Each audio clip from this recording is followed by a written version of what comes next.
कोलकाता के आरजे कर medical college में ट्रेनी डॉक्टर के रेप मर्डर मामले को लेकर पूरे देश के डॉक्टर और मेडिकल स्टूडेंट्स में भारी रोष देखा जा रहा है, जिसके चलते फरीदाबाद के ईएसआईसी मेडिकल कॉलेज में पिछले कई दिनों से मेडिकल स्टूडेंट्स और इंटर्नशिप करने वाले डॉक्टर हड़ताल पर हैं। हालांकि सरकार द्वारा डॉक्टर से हड़ताल वापस लेने की अपील की जा रही है, लेकिन इसके बावजूद डॉक्टर अपना विरोध प्रदर्शन कर रहे हैं। आज भी ईएसआईसी मेडिकल कॉलेज में धरना स्थल पर मेडिकल स्टूडेंट और ट्रेनी डॉक्टरों ने धरना प्रदर्शन कर नाटक के जरिए रेप और मर्डर के दृश्यों को दर्शाया कि उस रात किस प्रकार ट्रेनी डॉक्टर के साथ क्या हुआ था।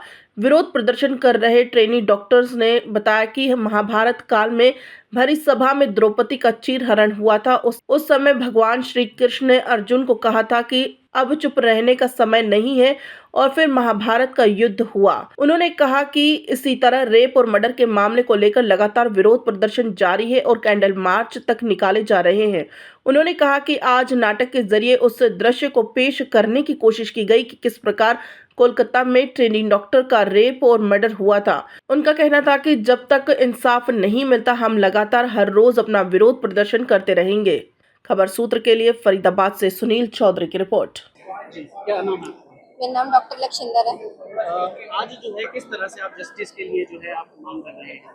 तो जैसे कि आपको पता ही है, हम प्रोटेस्ट कर रहे हैं, बहुत सारे कैंडल मार्च हमने की है ना, और यहाँ पे बैठ के नारे भी लगा रहे हैं और अपने साथियों को जागरूक भी कर रहे हैं कि हमें क्या मांग है और क्या हमारे लिए लॉ है, क्या हमारे लिए गवर्नमेंट की तरफ से। और हमने आज एक नुक्कड़ नाटक भी किया जिससे हमने अपने यहाँ पे प्रेजेंट पेशेंट्स को, हमारे जो साथी हैं, हमारे यूटीज हैं, उन सबको बताया कि क्या हुआ था उस रात और अब हमारी कैसे मांग है, हम न्याय में क्या चाहते हैं।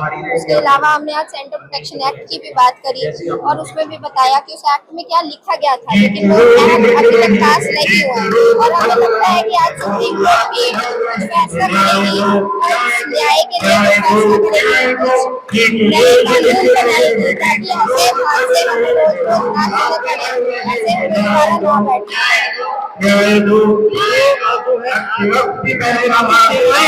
अभी भी ओपीडी की आवाजें हमारी ओपीडी की सेवाएं और इमरजेंसी सेवा में क्या क्या सेवाएं हैं जो जिसमें आप सहयोग करेंगे? सेवा जो भी कोई एक्सीडेंट केस आ रहा है या कोई गंभीर मरीज है, हमारे आईसीयू में गंभीर मरीज है, ये मामला चल रहा है, जस्टिस में इतनी देरी क्यों हो रही है? हम अपनी सरकार से यही पूछना चाहते हैं कि देरी क्यों हो रही है। एक डॉक्टर को एक प्रॉपर प्रोफेशन माना जाता है, एक डॉक्टर सबकी जान बचाने के लिए दिन रात जागते हैं, दिन रात मेहनत करते हैं, उन्हीं को ही इंसाफ मिलने के लिए आज हमें जमीनों पे बैठना पड़ता है। सरकार की तरफ से हमें कोई भी न्याय की कोई आश्वासन नहीं मिला, ना ही अभी तक हमें कुछ ऐसा दिखा है कि सरकार ने कोई एक्शन लिया हो इस चीज वंश अभी आज आप किस तरीके से, जैसे देखा जा रहा है कि आपने जो है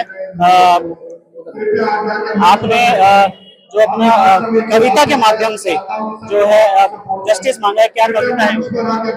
अमित शर्मा जी की कविता है, उसमें उस दृश्य को दर्शाया हुआ है कि जब पांचाली के साथ भी कुछ समय पहले ऐसा ही हुआ था कि ड्यूक सभा में उनकी भी साड़ी खींची गई थी। तो उस चीज को देखते हुए श्री कृष्ण ने अर्जुन को कहा था कि अब पार्थ अब चुप रहने का समय नहीं है, अब नारी की इज्जत पे बात है, तो अब तुम्हें महाभारत करना चाहिए। पर आज के संदर्भ में जहाँ इतना सब कुछ हो गया, वहाँ सारी सरकारें चुप बैठी हुई हैं, कोई भी एक्शन नहीं लिया जा रहा, बल्कि प्रोटेक्शन दी जा रही है। तो मैं सरकार से यही कहूँगा कि हो सके तो किसी की बहन, किसी की बेटी गई है तो उनको इंसाफ होना चाहिए। आप खुद एक डॉक्टर हैं और अभी आपकी पढ़ाई चल रही है, आगे आने वाले समय में किस तरह से देखते हैं अपने प्रोफेशन को, क्योंकि देखा जाता है कि डॉक्टरों के साथ बदसलूकी भी होती है और यही मांग आप भी कर रही है कि ये मांग भी है। डॉक्टर को भगवान का दूसरा दर्जा दिया जाता है, तो मेरी यही है कि अगर हम लोग सब लोगों की जानें बचा रहे हैं तो क्या हमें जीने का हक नहीं है? क्या वो 36 घंटे जो ड्यूटी कर रही थी वो डॉक्टर, क्या वो अपने लिए कर रही थी, अपने स्वार्थ के लिए कर रही थी? वो सबकी जान बचाने की कोशिश कर रही थी, पर उसके साथ इतना घिनौना व्यवहार करना, ये इंसानियत पे कलंक है। इंसानियत इतनी ज़्यादा जो इस तरह के विकृत सोच रखते हैं, जिसने जैसे जो रॉय आया था सामने, इस तरह के विकृत सोच रखते हैं, उनके लिए क्या मैसेज देना चाहेंगे?